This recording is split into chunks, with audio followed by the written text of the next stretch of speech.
अगर मनोज मुंतशिर को आज आधा घंटा या 1 घंटा उधार मिले जिससे वो अपनी मर्जी से कहीं भी खर्च कर सकते हैं, किसके साथ खर्च करेंगे? रविन्द्रनाथ टैगोर के साथ। एक इंसान एक जीवन में इतना कुछ कैसे कर सकता है? Gitanjali, the only Nobel prize that India has gotten. दो देशों का नेशनल एंथम लिख दिया, अमर सोनार बांग्ला, जनगण मन। ऐसा व्यक्ति जब इस दुनिया से जा रहा हो तो उसको तो सुकून होना चाहिए ना कि भाई सब कुछ कर लिया, सब कुछ इन 2000 कर लिया। जब रविन्द्रनाथ टैगोर इस दुनिया से जा रहे थे तो अचानक उनकी आंखों में आंसू आ गए। टैगोर ने बात कही, वो हम सबको याद रखनी चाहिए।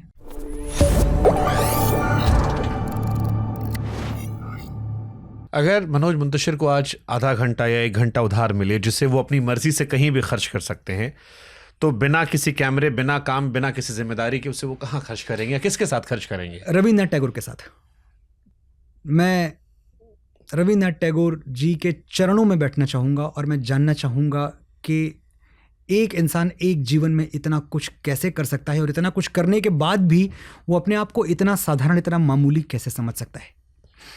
रविन्द्रनाथ टैगोर से बड़ा कोई पोएट नहीं था, ये मेरे बताने से आप नहीं जानोगे। उन्होंने Gitanjali, the only Nobel prize that India has got in terms of poetry, वो रविन्द्रनाथ टैगोर साहब हैं। वो इतने बड़े क्रांतिकारी थे कि अंग्रेज़ों के पैरों के तले से ज़मीन खींच ली। जब उन्होंने संगीत बनाना शुरू किया तो रविंद्र संगीत नाम से एक अलग धारा बना दी। एक इंसान की बात मैं आपसे कर रहा हूँ। जब उन्होंने स्कल्पचर्स बनाने शुरू किए तो ऐसे बनाए कि ब्रिटिश म्यूजियम में उनके हाथों के बनाए हुए पुतले रखे हुए। मतलब जो चीज़ की वो ऐसी की, दो देशों का नेशनल एंथम लिख दिया, अमर सोनार बांग्ला, जनगण मन। ऐसा व्यक्ति जब इस दुनिया से जा रहा हो तो उसको तो सुकून होना चाहिए ना कि भाई सब कुछ कर लिया। सब कुछ नहीं कर लिया, सब कुछ इन 2000 कर लिया, सब कुछ इन टू इन्फिनिटी कर लिया। जब रविन्द्रनाथ टैगोर इस दुनिया से जा रहे थे तो अचानक उनकी आंखों में आंसू आ गए। उनके सिरहाने उनके एक दोस्त बैठे हुए थे जो प्रोफेसर थे कोलकाता यूनिवर्सिटी में, कलकत्ता तब बोलते थे। तो उन्होंने कहा, रविंद्र तुम्हारी आंखों में आंसू, तुम भी मौत से डर गए? मुझे तो लगता था कि रविन्द्रनाथ टैगोर इन सबसे परे है। क्या जिंदगी मौत, सब समझ चुका है, सारी मीमांसाएं आती हैं। तुम मौत से डर गए, तुम्हारी आंखों में आंसू। उस वक्त जो टैगोर ने बात कही वो हम सबको याद रखनी चाहिए। उन्होंने बोला, नहीं, मैं इसलिए नहीं रो रहा कि मृत्यु सामने खड़ी है, मैं इसलिए रो रहा हूँ कि परमात्मा ने मुझे इतना विशाल समुद्र दिया था, लेकिन मेरी बाल्टी बहुत छोटी थी, ज़्यादा कुछ भर नहीं पाया, ज़्यादा कुछ कर नहीं पाया, जाने का टाइम हो गया। रविन्द्रनाथ टैगोर को दुनिया से जाते हुए ये दुख था कि वो कुछ कर नहीं पाए। मुझे ऐसे आदमी के चरणों में बैठना है आधा घंटा। बाप रे। कोई सच जो आप दुनिया को बताना चाहते हो लेकिन आपको लगता हो दुनिया उस सच के लिए तैयार नहीं है? मैं ये कह सकता हूँ कि मुझसे बहुत लोग कहते हैं कि तुम बहुत सेल्फ कॉन्फिडेंट हो, बहुत आत्मविश्वास है तुम्हारे अंदर। मैं दुनिया से ये बताना चाहता हूँ कि मेरे अंदर आत्मविश्वास की भारी कमी है। जब आप किसी पोजीशन पे होते हो ना तो आपको गॉड प्ले करना बड़ा अच्छा लगता है, लेकिन उससे लोगों का नुकसान बहुत होता है। मैं कई बार सोच चुका हूँ कि मुझे बड़ा अच्छा लगेगा जब लोग मेरे पास एक मिस्टिक वैल्यू के तहत मेरे पास आएँ और बोले, अरे वाह यार मनोज, कहाँ से आता है सब, कैसे लिखते हो, कैसे बोलते हो, इंडियन आइडल पे सुनते ही रह जाते हैं। सबको लगता है कि मैं कहीं आसमान से टपका हुआ हूँ। मैं उतना ही फ्लॉड हूँ, मैं उतना ही कमज़ोर हूँ जितना दिल्ली के फुटपाथों पर टहलता हुआ एक 22 साल का लड़का होता है। मेरे अंदर उतनी ही कमज़ोरियाँ हैं, उतनी ही बुराइयाँ हैं जो किसी के अंदर भी होती हैं। खाली एक चॉइस है मेरी कि मैंने इन बुराइयों से लड़ना और इन पर विजय पाना सीखा है। मैं आज भी लड़ता हूँ, आज भी मेरे पाँव कँपाते हैं, आज भी मेरे हाथों से, वो जो आशा जी ने बोला, मेरे हाथ ठंडे पड़ जाते हैं कहीं किसी स्टेज पर जाने के पहले, बोलने के पहले। तो अगर मुझे सुनने वाले बच्चे, उनको लगता हो कि यार हम थोड़ी बन पाएंगे जावेद अख्तर, हम थोड़ी बन पाएंगे गुलजार, हम थोड़ी बन पाएंगे मनोज मुंतशिर, भाई हम सब वहीं से गुजरे हैं जहां आप गुजर रहे हो, और हम सब में उतनी ही कमियां हैं जितनी आप में हैं। लेट्स फाइट देम, और जो अपने प्लस पॉइंट्स हैं उनके दम पे कुछ चमक के कुछ बन के दिखाते हैं। गुलजार वर्सेस जावेद साहब के किस स्कूल में ज़्यादा करीब हो आप? मुझे दोनों बड़े पसंद है यार। मैं समझता फिर भी एक होता है ना कि थोड़ा हमारा एक स्कूल में ज़्यादा हमारा इंटरेस्ट होता है। मैं अगर इंटरेस्ट की बात करेंगे, मैं जावेद साहब की तरफ ज़्यादा झुका हुआ हूँ। उसका 2 रीज़न है। एक तो उनके गाने ही हैं, उनसे बढ़िया कन्वर्सेशनलिस्ट, उनसे बढ़िया बातें करने वाला इस धरती पे, क्या इस ब्रह्मांड में कोई नहीं है। The way he talks, oh my God, oh my God, आप तुलना नहीं कर सकते दुनिया में किसी की उनसे। तो जब पैकेज के तौर पर देखता हूँ तो मैं ग्रेविटेट हो जाता हूँ जावेद अख्तर की तरफ। Nice nice. हम सब पूरी उम्र किसी न किसी का इंतजार करते हैं, कामयाबी का, प्यार का, सुकून का। क्या जिंदगी यही है, इंतजार वाली, या इंतजार ही जीवन है? मतलब how you see all this? Actually हम वेट करते, जैसे अभी भी आपका होगा तो आप बहुत सारी ख्वाहिशें होंगी आगे के लिए भी। देखिए, जब ब्रह्मा जी ने ये सृष्टि बनाई तो उसके साथ एक चीज़ और बना दी, उसका नाम था खुशी। खुशी बना तो दी, लेकिन वो घबरा गए कि मेरी बनाई हुई खुशी अगर इंसान के हाथ लग गई तो वो कर्म करना छोड़ देगा और मेरी ही बनाई हुई सृष्टि का द एंड हो जाएगा। तो ये खुशी कहाँ छुपाएं कि इसको इंसान ढूंढ ना पाए? कई ऑप्शंस थे सामने, समुद्र में छुपा दें, रेगिस्तान में छुपा दें, अंतरिक्ष में छुपा दें, लेकिन ब्रह्मा जी जानते थे कि आज नहीं तो कल इंसान हर जगह पहुंच जाएगा। तो एक काम करते हैं, ये खुशी वहाँ छुपा देते हैं जहाँ इंसान कभी नहीं ढूंढेगा, दुख में, इंसान के अंदर।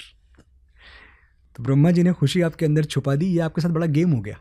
आप पूरी दुनिया में खुशी ढूंढ लेते हैं, एक बार गर्दन झुका लेंगे तो आपको अपने अंदर खुशी मिल जाएगी। और ये बात मैं कह रहा हूँ कि मैं दार्शनिक के तौर पे नहीं कह रहा हूँ, प्रैक्टिकल चीज़ है, मेरी आजमाई हुई चीज़ है ये। इस दुनिया में खुश होने के कई तरीके हैं, लेकिन दूसरों से ज़्यादा खुश होने का कोई तरीका नहीं है। तो असली खुशी आपके जीवन में तब आनी शुरू होती है जब आप ये समझ जाते हैं कि खुशी में कोई पैरेलल लाइंस ड्रॉ नहीं करनी है, आपकी अपनी नितांत व्यक्तिगत खुशी है। अगर मैं एक प्याला चाय पी के और अपने आप को दुनिया का बादशाह समझ सकता हूँ तो मैं पीऊँगा और मैं समझूंगा, मुझे कोई परवाह नहीं कि मेरे पैरों में जूते जो हैं वो फटे हुए हैं। ये एक प्याला चाय, ये मेरी खुशी। चलो मैं इसी का बिल्कुल अपोजिट काउंटर क्वेश्चन एक चीज़ मैं इसमें और जोड़ दूँ शुभात, क्योंकि मुझे लग रहा है मुझे बोल देनी चाहिए।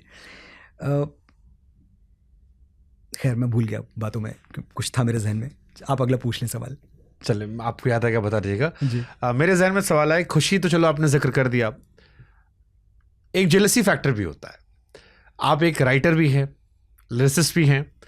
किसी और का लिखा कोई गाना जिसको आपने पढ़ा और आपने कहा हाय ये क्या लिखा इन्होंने, काश मैं ऐसा लिखता। ऐसे अनगिनत गाने हैं और मैं सबसे जलता हूँ। फिर भी 2-3 गाना हम चाहते हैं जिनको आप पढ़कर आपको लगा अरे ये क्या था। पंछी नदियाँ पवन के झोंके, कोई सरहद ना इन्हें रोके। जावेद साहब। सरहदें इंसानों के लिए हैं, सोचो तुमने और मैंने क्या पाया इंसान होके। जावेद साहब। नमक इश्क का, गुलजार साहब। यहाँ मैं अजनबी हूँ, मैं जो हूँ बस वही हूँ, आनंद बख्शी। तेरी बाहों में देखूं सनम गैरों की बाहें, मैं लाऊंगा कहाँ से भला ऐसी निगाहें। ये कोई रक्स होगा, कोई दस्तूर होगा, मुझे दस्तूर ऐसा कहाँ मंजूर होगा। भला कैसे ये मेरा लहू हो जाए पानी, मैं कैसे भूल जाऊं मैं हूँ हिंदुस्तानी। यहाँ मैं अजनबी हूँ। कैफी आज़मी। दोस्ती जुर्म, वफा जुर्म, मोहब्बत है गुनाह, ये वो दुनिया है जहाँ प्यार नहीं हो सकता। कैसे बाजार का दस्तूर तुम्हें समझाऊं, बिक गया जो वो ख़रीदार नहीं हो सकता। जाने क्या ढूंढती रहती हैं ये आंखें मुझ में। ये सब वो गीत हैं, जाने वो कैसे लोग थे जिनके प्यार को प्यार मिला। हमने उस फिल्म का तो हर गीत मैं समझता हूँ प्यासा। आप मेरे घर आए हैं, आपने देखा है मेरे थिएटर के बाहर जो एक पोस्टर लगा हुआ है, हज़ारों फिल्मों में मैंने वही पोस्टर क्यों चुना, प्यासा, क्योंकि मैं प्यासा पे आकर ठहर गया हूँ। मैं अपने जीवन में, अब इसको आप ये कह लें कि मैं प्री कंसीव्ड नोशन से बात कर रहा हूँ, पूर्वाग्रह से ग्रस्त हूँ, लेकिन प्यासा से अच्छी फिल्म ना बन सकती है, और बनेगी भी तो मैं उसको स्वीकार नहीं करूँगा। मेरे लिए प्यासा ही सबसे बेस्ट। मैं कुछ शब्दों के नाम ले रहा हूँ जी, आप इस पर कोई शायरी सुना सकते हो, चाहो तो कोई गाने के बोल बता सकते हो, जो भी आपके जहन में थॉट आता है। जी। पहला, मिट्टी। एक गाना है जो शायद कुछ लोगों ने सुना है, तेरी मिट्टी में मिल जाऊंगा, गुल बन के मैं खिल जाऊंगा। यहाँ भी आपने मिट्टी के बेटे नहीं सुना, फिर आप कहते हो तेरी मिट्टी मेरे पे चिपका हुआ है। नहीं, मैं आने वाला था, मैं 2 गानों की बात करने वाला था। मलाल। एक बड़ी अच्छी शायरा है हिमांशी बावरा, उनका एक अभी शेर सुना मैंने थोड़े दिनों पहले। दिल ऐसे मुब्तला हुआ तेरे मलाल में, वाह। दिल ऐसे मुब्तला हुआ तेरे मलाल में, जुल्फें सफ़ेद हो गई 19 साल में। बहुत प्यारा शेर है हिमांशी का। वो जहाँ भी हैं आपको बधाई हिमांशी, बहुत अच्छी शायरी कर रही हैं आप। स्याही। स्याही, ये पूरा समंदर अगर स्याही बन जाए तो भी मैं ये नहीं लिख पाऊंगा कि मैं आदि पुरुष के दौरान कितने दर्द से गुजरा।